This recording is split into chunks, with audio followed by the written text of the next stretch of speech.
Nis nu de Spáinú an scannán faisnéise, Raki Rosmuk a Maston Verica gon chéadúda mí Marta hí an áit lán go doras.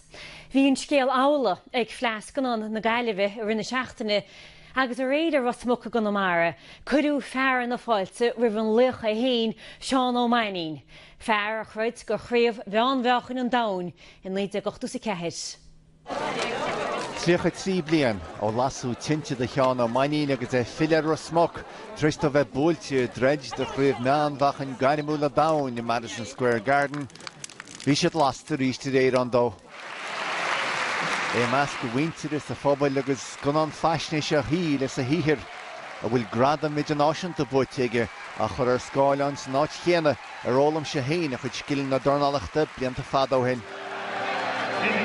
Afracht an chéadúir fáte go leor dá phobal ar na gaiscíos na híbertí mór ringe sé gathíl agus é treo síl na dornálachta gaiimúla. Siadú deortha is bhí mealta is scórnaí a bhuicha sin den sár léirú agus den óid an sár ábhar. A phobal is a bhaintear a chur harmí le Omós dá Raki héin. Bhí chuile hórta bainte, bhí sé gébúil, bhí sé críúil, bhí sé bhuignach mar daoine tá bhí bhaine leis mar agus chuile hórt.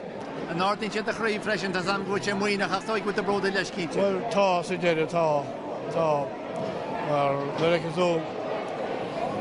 Mericasúil dá martha deachta amach, so ag rinne mar an cinn ceart, bhuiine cinn, so bhil gur amach go ráile go choláine acu, so choláite go amach, choláite néirí an réibí.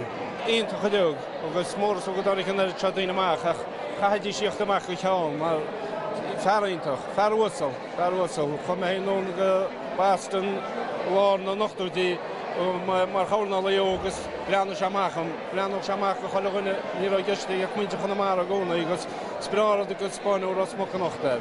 Sprárad gur sé an cholúise nó híal héin gohacha sé gaiití fogta ráidir a bhí sé séint chuileú agus tá me bródúil ven se nacht í me gáidir réir ach sprárad se an pobl le chéir ríiste nach.